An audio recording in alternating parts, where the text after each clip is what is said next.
Assalamualaikum warahmatullahi wabarakatuh.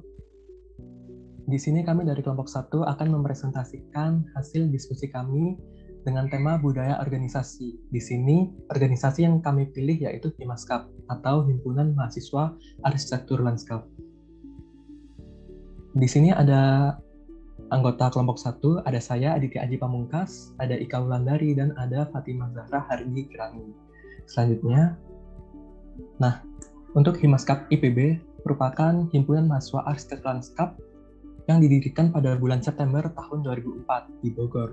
Nah, organisasi ini baru diresmikan pada tanggal 2 Juni 2006. Himaskap ini didirikan berdasarkan pada Tridharma Perguruan Tinggi. Organisasi ini bersifat cendekia dan independen.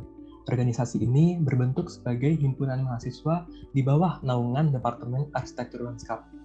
Organisasi ini berfungsi sebagai wadah bagi mahasiswa arsitektur lanskap dalam pengkajian, pengembangan, dan penerapan bidang keilmuan arsitektur lanskap. Nah, tujuan dari terbentuknya Himaskap ini yaitu untuk mengkaji dan mengembangkan serta melaksanakan kegiatan-kegiatan yang inovatif serta aplikatif dalam bidang keilmuan arsitektur lanskap dan meningkatkan kualitas dan kompetensi mahasiswa sehingga terbentuk sikap profesional dalam bidang keilmuan arsitektur lanskap. Selanjutnya, di kepengurusan Himaskap tahun 2020-2021, untuk nama kabinetnya sendiri yaitu bernama Kabinet Asa Satu Hati dengan makna yaitu menyatukan harapan seluruh pengurus dan anggota himpunan mahasiswa arsitektur lanskap serta membawa himpunan untuk terus berkembang lebih baik dan bergerak maju dengan inovasi yang dibawa. Nah, untuk jumlah divisinya ada 8 divisi dan jumlah kepengurusan totalnya yaitu 74 orang. Selanjutnya.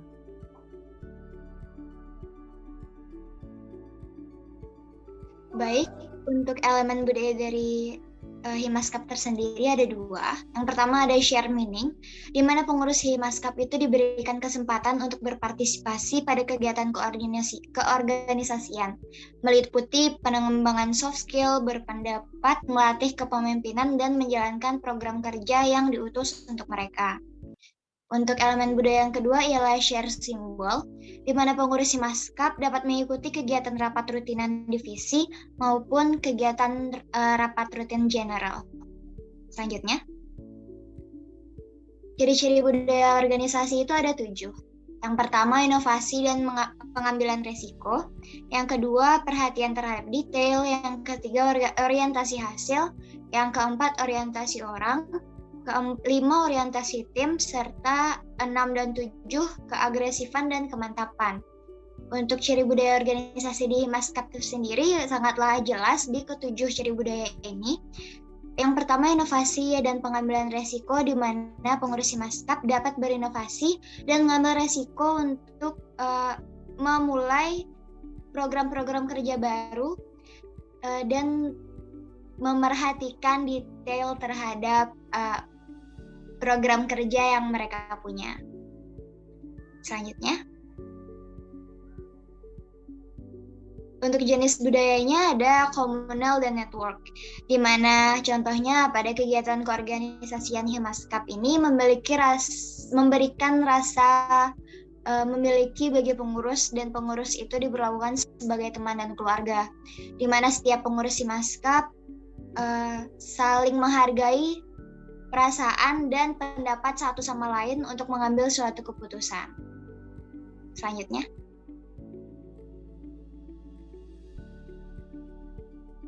untuk budaya Himaskap yang kuat, Himaskap ini memiliki nilai-nilai kunci yang dipegang teguh dan diikuti oleh para anggotanya, dan mempunyai pengaruh yang sangat besar terhadap tiap-tiap anggota. Faktor yang mempengaruhi adanya budaya kuat pada Himaskap ini didapatkan karena ukuran organisasi yang meliputi mahasiswa arsitektur lanskap dan budaya organisasi yang selalu diterapkan turun-menurun, di mana budaya organisasi Himaskap ini sudah lama adanya dan sudah memiliki ratusan anggota sebelumnya. Selanjutnya, untuk keuntungan budaya yang kuat tentulah ada. Yang pertama adalah berkomitmen. Jadi semakin kuat budaya organisasi dari Himaskap ini, semakin berkomitmen juga lah tiap para anggota dan pengurus yang ada di organisasi tersebut. Yang kedua ada cara baru. Jadi organisasi ini dapat menggunakan usaha-usaha perekrutan dan praktek-praktek sosialisasi yang baru pada pengurus yang baru datang atau baru direkrut untuk mencapai outcome yang lebih baik dari sebelumnya. Jadi mereka di sini bisa membentuk hal-hal yang tidak ada pada organisasi kepengurusan sebelumnya dan menciptakannya dan menambahkannya ke pengurusan yang sekarang.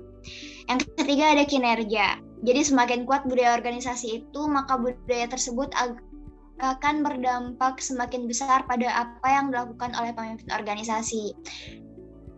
Selanjutnya. Nah, kemudian kita masuk ke bagian sumber budaya organisasi. Di sini ada 5 poin, di antaranya pendiri, visi dan misi, praktek masa lampau, hal-hal yang telah dilaksanakan, dan perilaku top manajemen.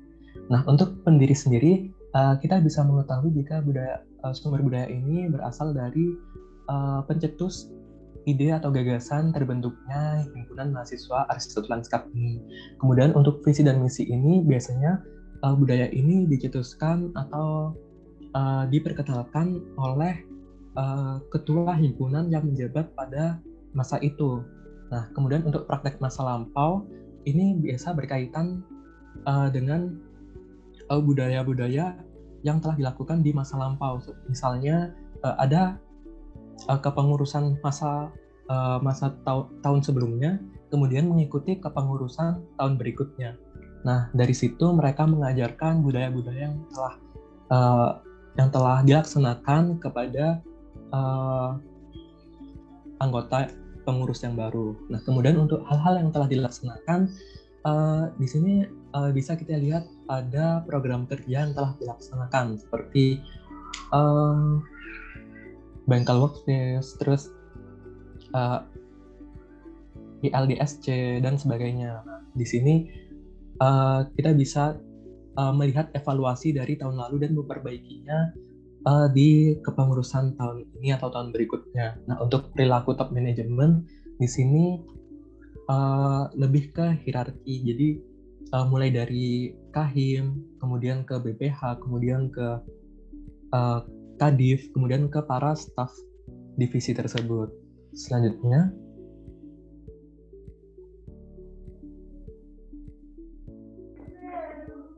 untuk isu budaya organisasinya terdapat 3, yaitu yang pertama ada budaya etis, memiliki toleransi risiko yang tinggi, agresivitas rendah hingga sedang, serta fokus pada sarana dan juga hasil. Yang kedua ada budaya inovatif, tantangan dan keterlibatan dalam menjalankan program kerja selama 1 tahun kepengurusan, kebebasan berpendapat dan memberikan ide, humor, dan juga debat.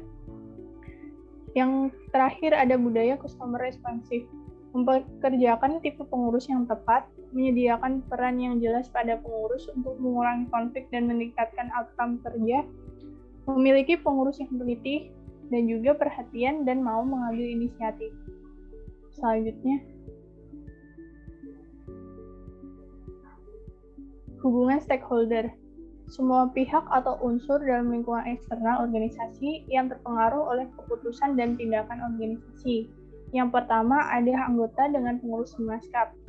Yang kedua ada Himaskap dengan sivitas Departemen ARL. Yang ketiga ada Himaskap dengan himpunan departemen lain. Dan yang terakhir ada Himaskap dengan sivitas IPB. Selanjutnya, untuk karakteristik lingkungan budaya berbagi pengetahuan. Yang pertama ada struktur reward atau penghargaan staf terbaik tiap bulan yang berupa announce di Instagram resmi Himaskap. Yang kedua ada dukungan manajemen puncak. Yang ketiga sharing, komunikasi, dan koordinasi antara divisi. Pada kegiatan ini terjadwal 2 kali setahun dan atau divisi media branding ke antar divisi.